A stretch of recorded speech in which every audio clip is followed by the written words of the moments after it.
A leitura de hoje é extraída da Epístola de São Paulo aos Tessalonicenses. Irmãos, nós vos rogamos e exortamos no Senhor Jesus, que assim como aprendestes de nós como convém viver para agradar a Deus, assim andeis de modo a vos aperfeiçoardes cada vez mais. Sabeis bem que preceitos vos dei em nome do Senhor Jesus. Esta é a vontade de Deus, a vossa santificação, que vos abstenhais da impureza, e cada um de vós saiba guardar a sua mulher em santidade e honra, não em desejo de sensualidade, como os gentios que não conhecem a Deus. E ninguém oprima nem engane em qualquer assunto a seu irmão, porque o Senhor vingará todas essas coisas, como já temos dito e atestado, porque não vos chamou Deus para a impureza, mas para a santificação em Cristo Jesus nosso Senhor. Evangelho segundo São Mateus. Naquele tempo tomou Jesus consigo a Pedro, Tiago e João, irmão dele, e os levou de parte a um monte muito alto, e se transfigurou diante deles. Seu rosto resplandecia como o sol, e suas vestes tornaram-se claras como a luz. E eis que lhes apareceram Moisés e Elias falando com ele. Então Pedro, tomando a palavra, disse a Jesus: Senhor, é bom estarmos aqui. Se quiserdes, faremos aqui 3 tabernáculos, um para vós, outro para Moisés e o terceiro para Elias. Ainda falava ele quando uma nuvem brilhante os envolveu, e da nuvem soou uma voz que dizia: Este é meu filho muito amado, em quem coloquei a toda a minha complacência, escutai-o. Ouvindo isso, os discípulos caíram com a face em terra e ficaram muito atemorizados. Aproximando-se, porém, Jesus e tocando-os, lhes disse: Levantai-vos e não temais. E erguendo eles os olhos, não viram ninguém, senão a Jesus só. E enquanto descia com eles do monte, ordenou-lhes Jesus, dizendo: A ninguém digais o que vistes, até que o Filho do Homem ressuscite dos mortos. Pelo sinal da Santa Cruz, com Deus nosso Senhor, nossos inimigos, no Pai, do Filho e do Espírito Santo. Amém. Meus irmãos, louvado seja nosso Senhor Jesus Cristo.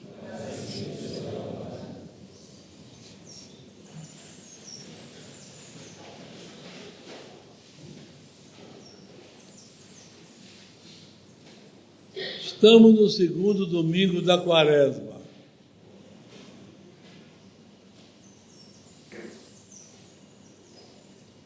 Quero recordar que daqui a uns dias completaremos o 30º dia de falecimento do nosso Padre Joaquim. E no dia do 30º dia, quando não cai em domingo da Quaresma, se pode celebrar a missa própria de finados. Entretanto, às vezes o povo confunde 30º dia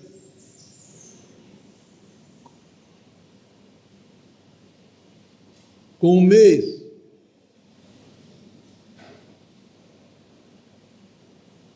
O 7º dia com uma semana. Não é bem assim. O primeiro dia é o dia próprio da morte. Não é no dia seguinte, quando já completou um dia, não. O primeiro dia, assim por diante. E como fevereiro, este ano, não foi bissexto, Em 28 de fevereiro terminou o mês de fevereiro. Embora ele tenha morrido no dia 16, não será no dia 16 de março que se contará o 30º dia.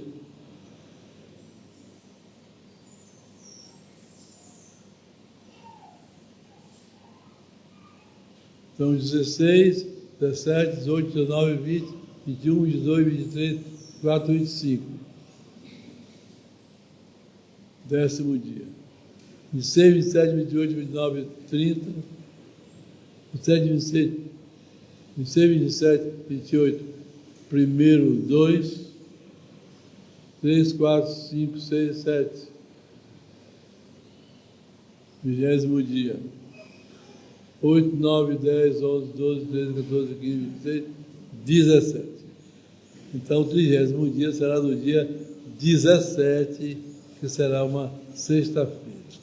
A Santa Missa eu pretendo celebrar às 8 da manhã, mas ainda vou acertar melhor a conveniência, mas prefiro celebrar às 8 da manhã.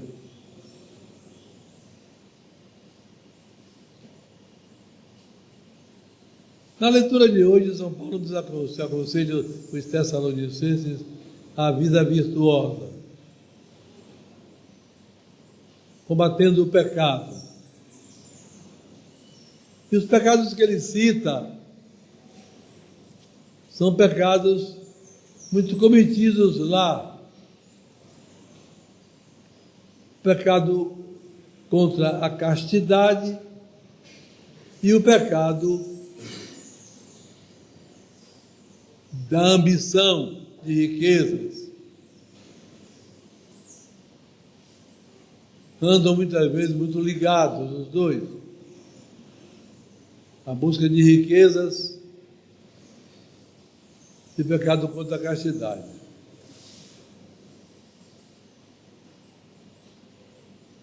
São Paulo recorda nessa epístola preciosa que Deus nos chamou para a santidade.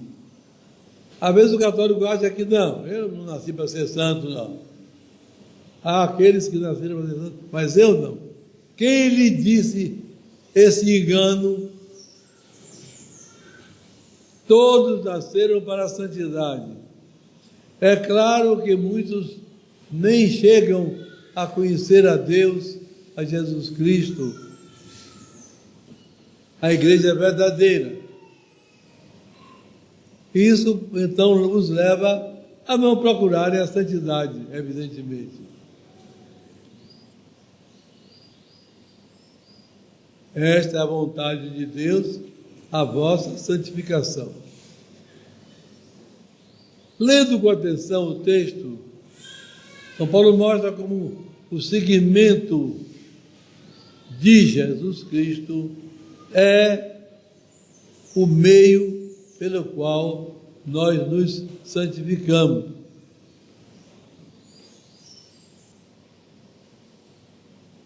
Justamente é a mesma lição da leitura do Evangelho de hoje. Nosso Senhor chama os 3 principais apóstolos. Principais por quê? Bem, sabemos que Jesus os escolheu em primeiro lugar como principais. Nada mais podemos dizer, nem mesmo que esses 3 são os mais santos. Não podemos dizer isso.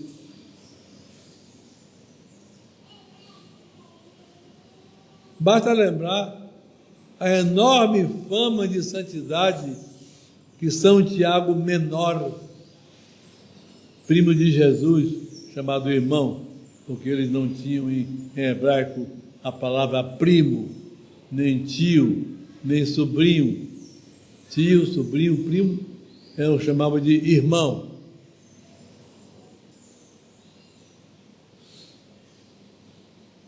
Chama os 3 e sobe a um monte muito alto.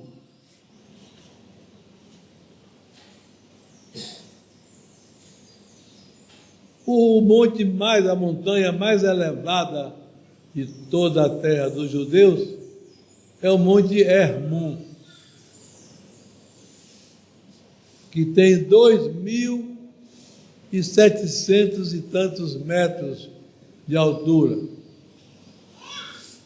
Mas, desde São Jerônimo, bem pertinho dos apóstolos, se considera como o monte em que Jesus se transfigurou, não o Hermon, mas um monte bem mais baixo, porém bem alto. O Monte Tabor, que fica quase 600 metros acima do nível do mar Mediterrâneo. E os vales que estão ao redor deste monte estão mais baixos ainda. Mais baixos ainda. Em cima desse monte há uma esplanada grande, de 800 metros de comprimento e 200 de largura, bem ampla. Subindo Jesus para lá, ele se transfigurou. Os apóstolos viram Jesus diferente do que estavam acostumados a ver. As roupas dele estavam luminosas, belíssimas.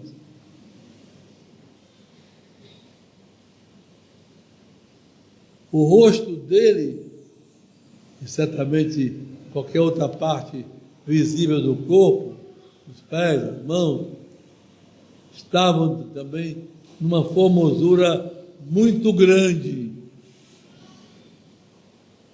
Estava Jesus mostrando aos 3 apóstolos como ele é no céu?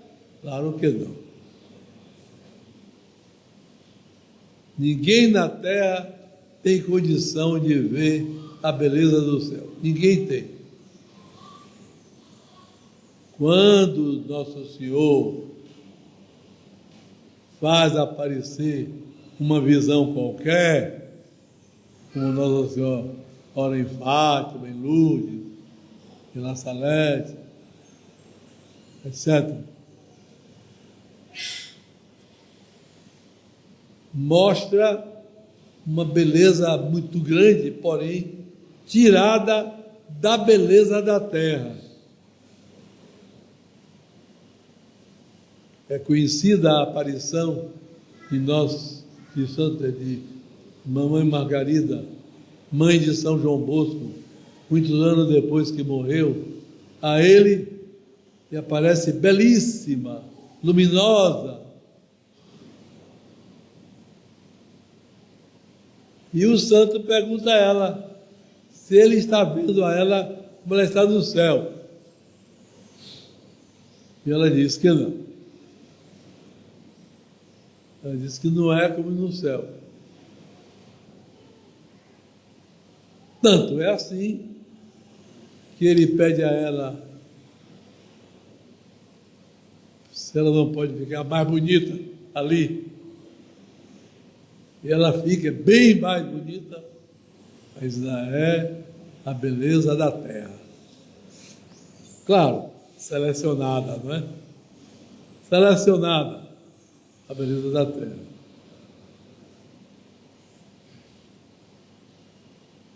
Assim, Nosso Senhor aparece nessa formosura,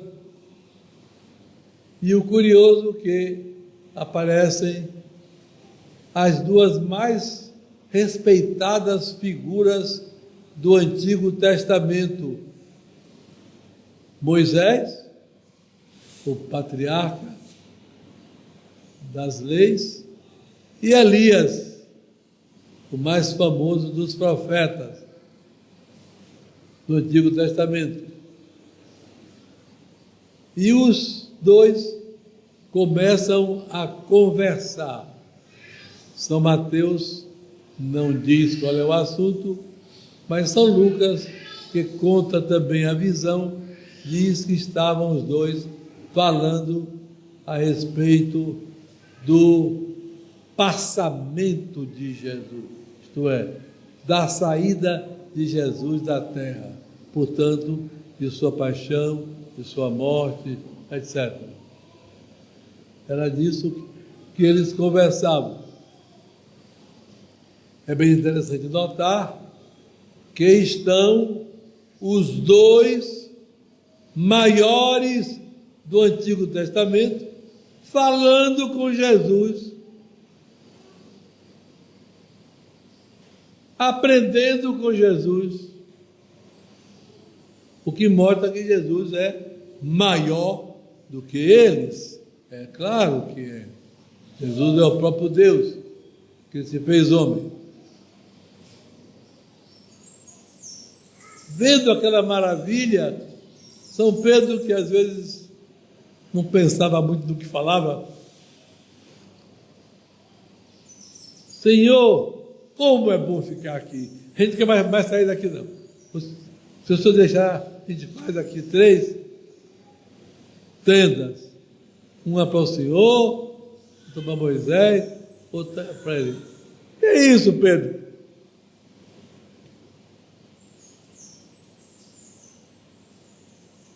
Eu não preciso morrer pela salvação do mundo, então tenho que descer. Posso ficar aqui? Eu tenho que descer. E você também não vai viver pregando minha doutrina até morrer em Roma, crucificado também, e até de cabeça para baixo? Você tem que descer também, Pedro.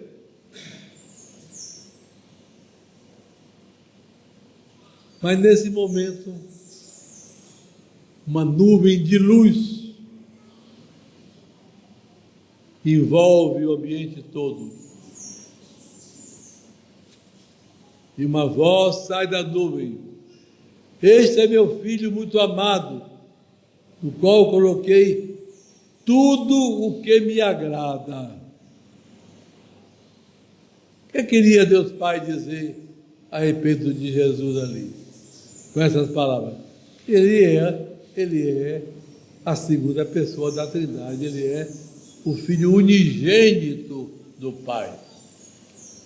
Que nós sabemos que Deus é um só, mas em 3 pessoas, não é? O Pai, o Filho e o Espírito Santo. E ali está o Filho. E o que é que Deus diz depois de dizer essa grandeza sobre Jesus? Escutai-o. Escutai-o. Ora, justamente essa é a nossa tarefa. Ouvir o que Jesus ensina. Por que a igreja coloca todo santo dia um pedaço do Evangelho na Santa Missa? Por quê? Justamente para levar-nos a escutar Jesus. Então, hoje, nós temos essa lição de Jesus para nós.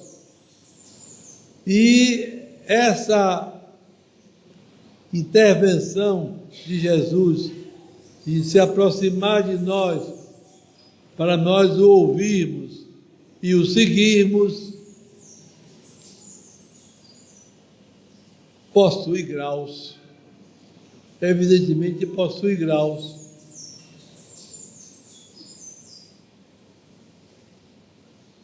É verdade que Deus quer salvar todos os homens.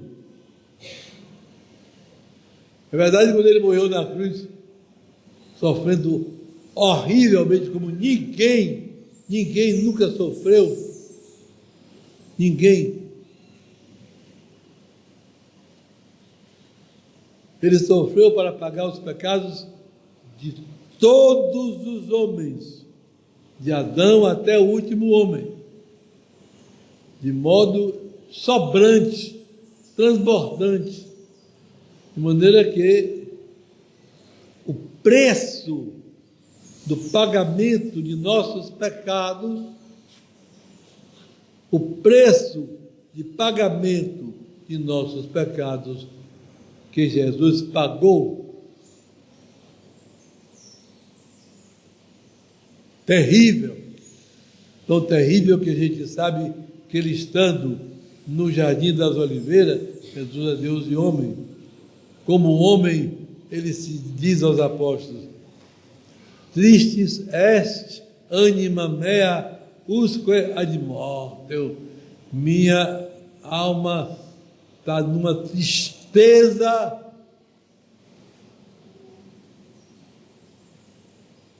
mortal. Uma tristeza como se fosse matar a alma. A alma não morre.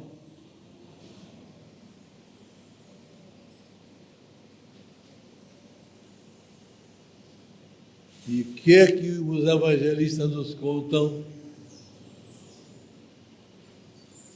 Que Jesus começou a suar. Ainda hoje, lá no Jardim das Oliveiras, no lugar em que Jesus estava aí nesse momento, em que foi preso,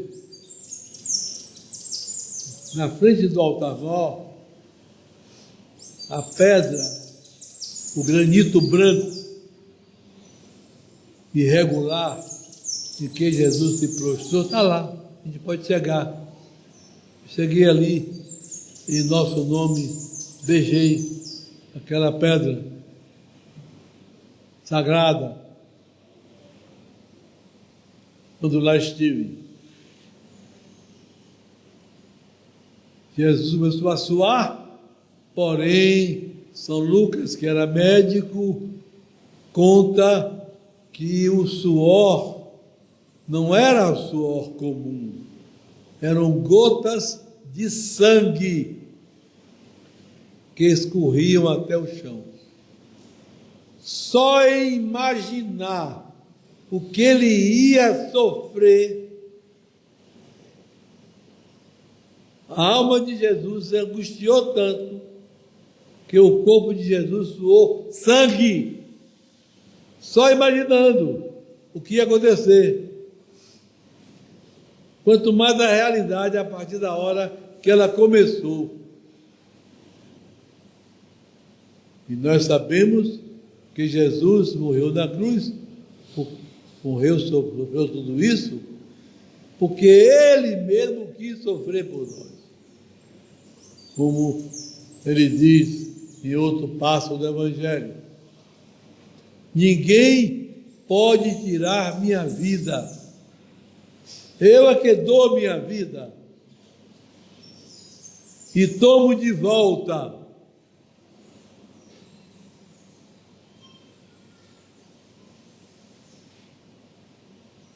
E é por isso também que na hora que Judas chegou com os soldados a prender Jesus ali, Jesus perguntou: estão procurando por quem? Por Jesus de Nazaré. Sou eu. Ia começar. E o que é que o Evangelho conta? Que na hora que Jesus disse: sou eu, eles perderam completamente a força e caíram sem força no chão. Os soldados caíram sem força no chão. Mas Jesus os fez levantar e se apresentou. Ele que se entregava porque queria, foi então amarrado. Veio muita gente com espada, lança, pau, tudo para prender Jesus. Quantas vezes a gente lê no Evangelho, Jesus está num lugar, por exemplo, quando ele pregou aquelas palavras de Nazaré, pela primeira vez, e queriam prender Jesus e jogar num precipício. O Evangelho conta que Jesus passou no meio deles. Ninguém tocou nele. Por quê? Porque não tinha chegado a hora. Mas nessa hora eles vêm, todo mundo concorda, amarra Jesus. Amarra Jesus. É essa corda que vai prender Jesus? Se ele quiser, a corda se desfaz em farrapo. Na mesma hora. Na mesma hora.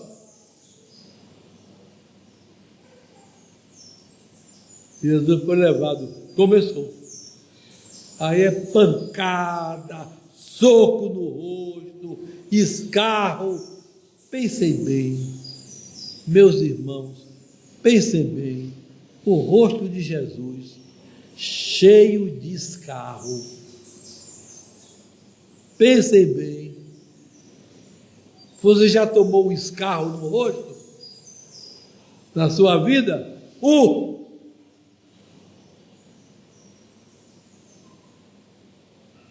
Pensem bem.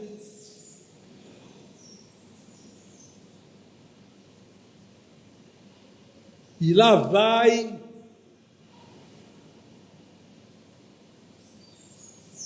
absurdo em cima de absurdo, pelas pancadas violentas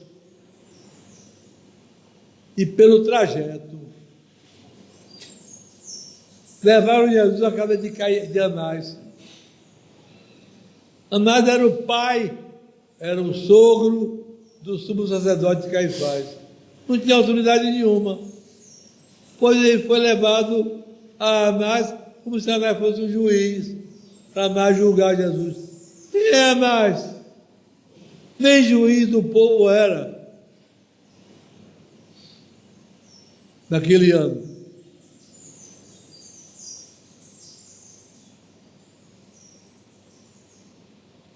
Depois do tribunal de Caifás,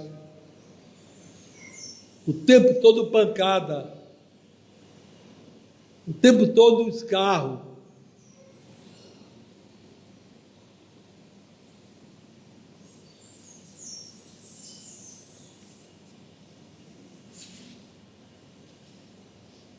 Pela lei dos judeus, ninguém podia dar bofetada no outro.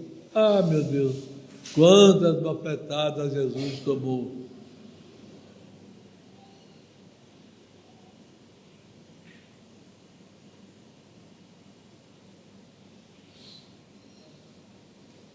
O resto da madrugada está preso lá embaixo, da casa dele, no porão, e de manhã cedinho vão a Pilatos, para Pilatos condenar Jesus. Por quê? Eles queriam Pilatos, porque Pilatos era pagão, e Pilatos podia crucificar Jesus, e eles queriam que Jesus morresse na cruz. E a cruz era o pior tormento, o mais vergonhoso, tão grande, que no livro do Deuteronômio, feito tantos séculos antes, está escrito: maldito aquele que é pendurado da cruz do leio. Foi esse o tipo de morte que Jesus escolheu morrer por nós. A morte de cruz era, primeiro, humilhante. Então se matava gente baixa, sem nenhum valor, sem nenhuma defesa.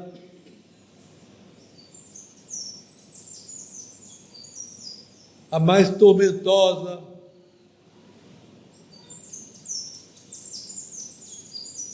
Porque ela não matava logo, ela demorava horas, às vezes dias, a pessoa sem morrer. Pendurado nas mãos e nos pés, pendurado nos braços, vai enchendo o pulmão de ar.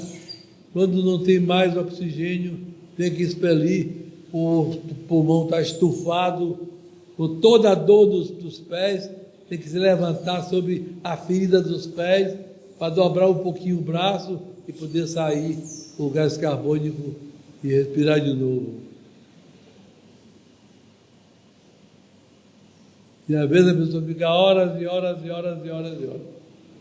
Tanto assim como era a véspera de um sábado muito respeitado por eles, eles quiseram logo matar os 3 para não ficarem vivos no sábado e quebraram as pernas dos 2 ladrões, porque pendurados eles não podiam mais subir para expelir o que acabou de morrer, e morriam logo. Mas Jesus estava morto. Ora, nós sabemos que Jesus é filho de um homem, não é filho de um homem qualquer. Quem fez Nossa Senhora gerar Jesus foi o Espírito Santo, foi Deus.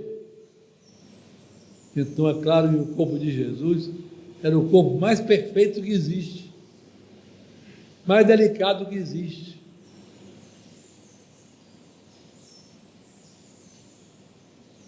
E por isso, ninguém que sofresse o que ele sofreu sentiria a dor que ele sentiu.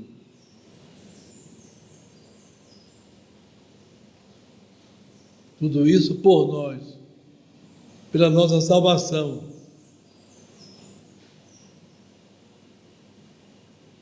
Por quê? Porque Deus quer que nós vamos para o céu. Deus quer que nós vamos para o céu. Quantos de nós não tem mais pai e mãe? Já morreram? Onde estão suas almas?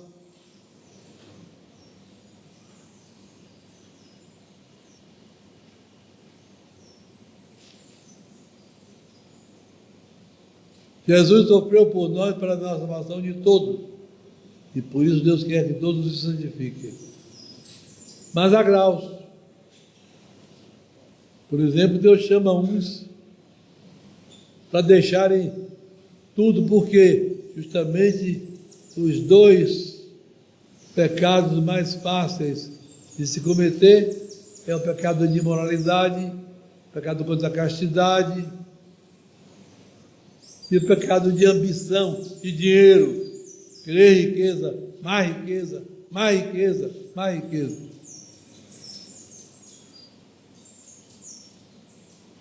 Domingo passado eu falava sobre a roupa. Um fiel me disse que eu me esqueci de dizer uma coisa que precisava prevenir. É que muitos homens estão usando agora umas calças tão apertadas que parece a pele.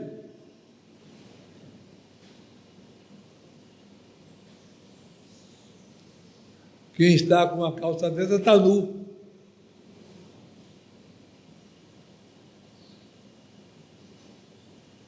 O católico, então, deve ser um sinal. Por quê? Porque esses sinais educam. Não somente o católico se protege, se vestindo decente, cortando o cabelo de maneira decente,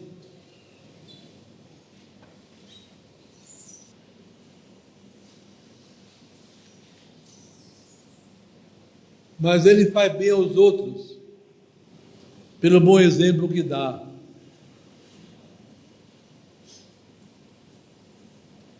Vida pura. Quantos pecados se cometem, não é, gente? Quantos pecados se cometem contra a castidade? Até mesmo pessoas casadas. Um homem que é infiel à sua mulher, por exemplo, ou pessoas solteiras que vivem pecando com outros,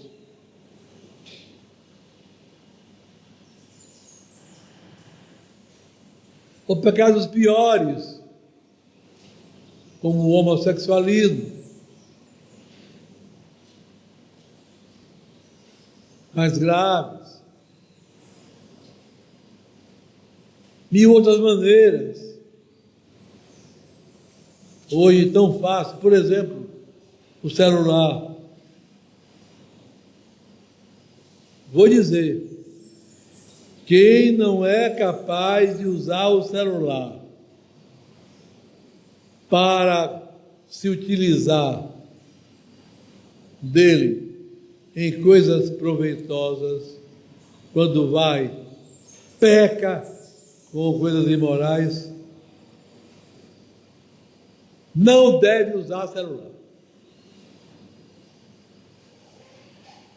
Se é católico mesmo,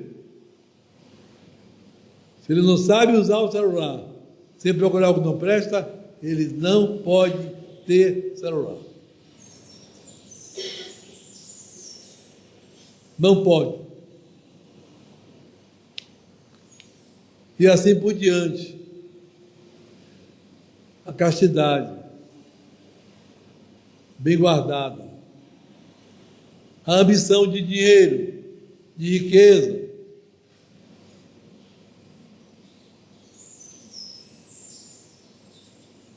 A pessoa, quando quer ficar rica, nunca dá. Se tens um, quer 5. Se tem 5, quer 10. Se tem 10, quer 50, quer 100. E lá se vai, a vida toda. A pessoa fica escrava da riqueza. Fica escrava da riqueza. Aqui em Salvador, há séculos atrás, se conta a triste história de um homem de família católica,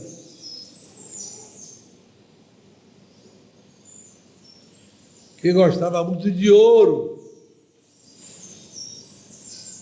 Tudo ele queria de ouro. E ele tinha até um crucifixo todo de ouro. Não para honrar Jesus, não. Para dizer que tem aquele crucifixo. E esse homem caiu doente para se confessar. Não queria se confessar. A família chamou o padre. Não adiantava, não queria. Até que, já morrendo, chamaram o padre mais uma vez. O padre chegou junto. Ele não tinha condições de confessar, mas estava consciente ainda.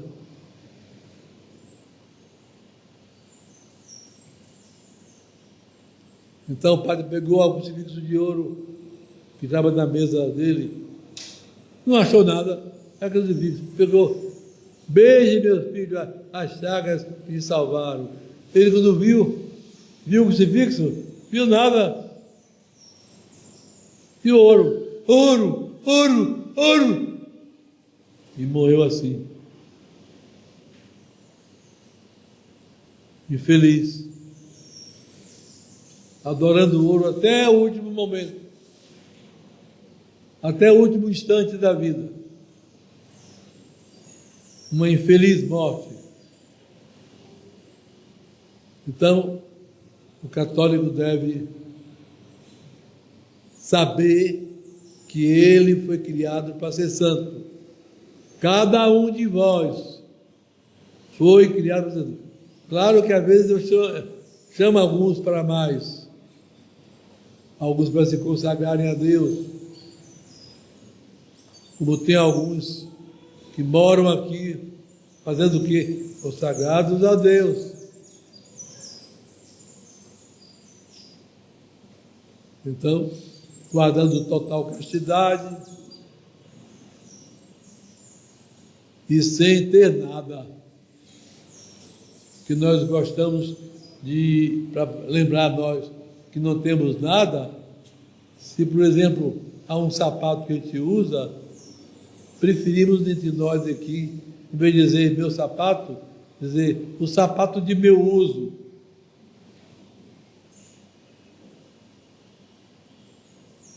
Para a pessoa viver solta o tempo todo, de todas as coisas, sem apego a coisa nenhuma.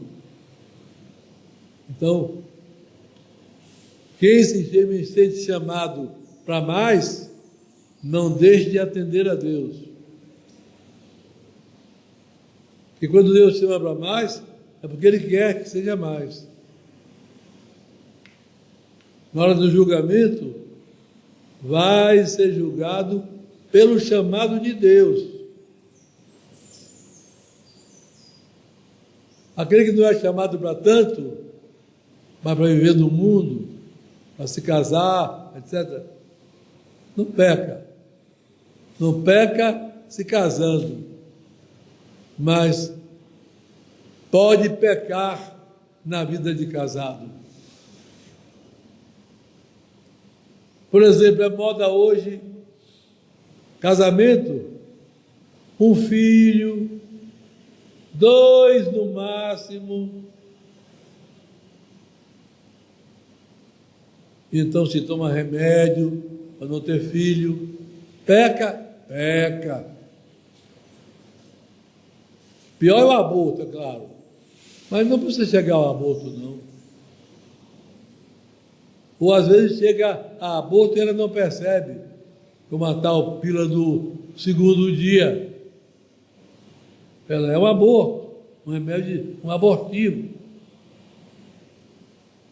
E você pode matar seu filho sem nem saber que matou, pequenininho, mal começou a se formar. Então, se sua vocação é casamento, sim, se case. Repare com quem vai se casar. Repare com quem vai se casar. Não se engane com as aparências.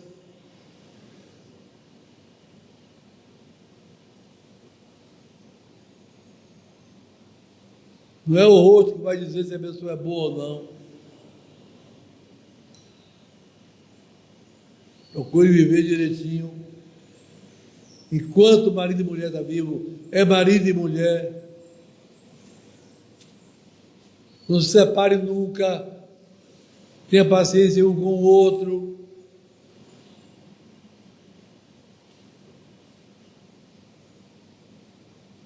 Tudo isso Jesus nos ensina. Tudo isso está nesse resumo, essa frase de Deus aos apóstolos Pedro e Paulo, Pedro e Tiago e João, lá no Monte Tabor. Escutai-o, escutai a Jesus Cristo. Escutai a Jesus Cristo. Em casa, todos têm o Evangelho. Leiam, releiam, releiam, releiam. Se não entende, procura o padre para ver a explicação. Guardar direitinho a palavra de Deus do coração, porque senão, quando morrer, não vai para o céu, vai para o inferno. O inferno existe, o céu existe.